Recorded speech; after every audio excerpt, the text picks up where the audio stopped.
merci à Georges Gastaud qui a organisé cette rencontre.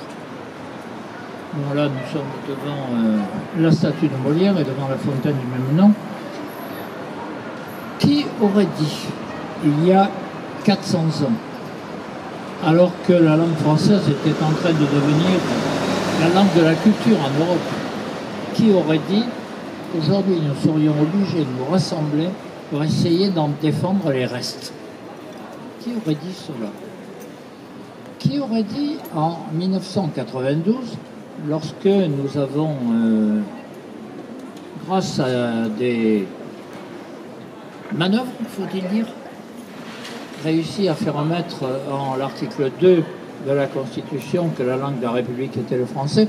Quand je dis nous, c'est parce que Rede Césaricus Césaris, si je peux dire, c'était quand même Xavier Denot et moi-même, ce qui prouvait d'ailleurs une alliance RPR-PS qui rassemblait la nation française d'une certaine façon, qui avons fait passer cet amendement à la Constitution en profitant de Maastricht, puisque c'est un amendement à Maastricht en fait.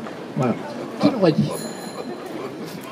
Eh bien, quel paradoxe. Je crois qu'il importe de se poser la question pourquoi en sommes-nous là? Et qu'est-ce que ça signifie fondamentalement? Parce que en attaquant la langue, on attaque bien plus. On attaque une histoire, on attaque une nation, on attaque un peuple. Et quelque part, ce qui est en cause, bien sûr, c'est la langue.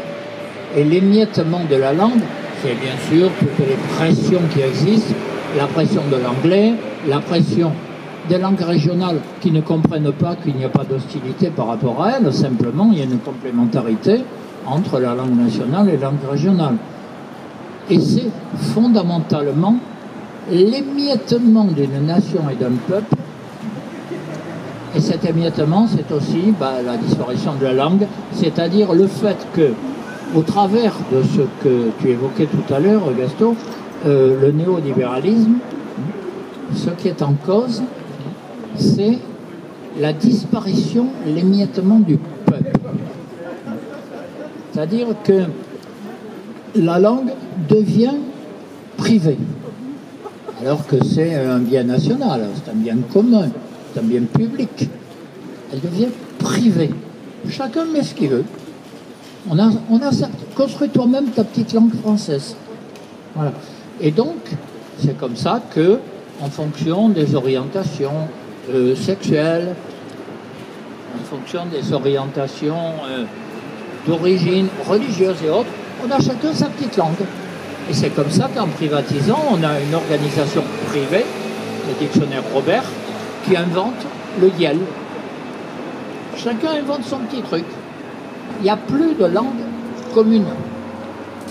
Et quelque part, il y a un lien entre ce néolibéralisme qui détruit les peuples et la disparition de la langue, qui est un élément public du peuple. La disparition du peuple est concomitante à la disparition de la langue. Et pourquoi quand nous avons créé l'association Voix des Constituantes, c'était pour reconstruire le peuple en tant que corps politique souverain. Et ce corps politique souverain, il a un certain nombre de biens qui lui appartiennent par l'histoire et aussi par leur souveraineté naturelle. Et dans ces biens, il y a la langue. Voilà. Et donc, nous essayons de défendre à notre manière la langue. Et je suis heureux de voir que, sous des formes différentes, nous la défendons tous. Ben, continuons à le faire. En tout cas, nous avons notre espace.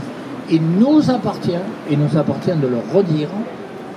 Nous sommes souverains et la langue est un des attributs de notre souveraineté. Merci.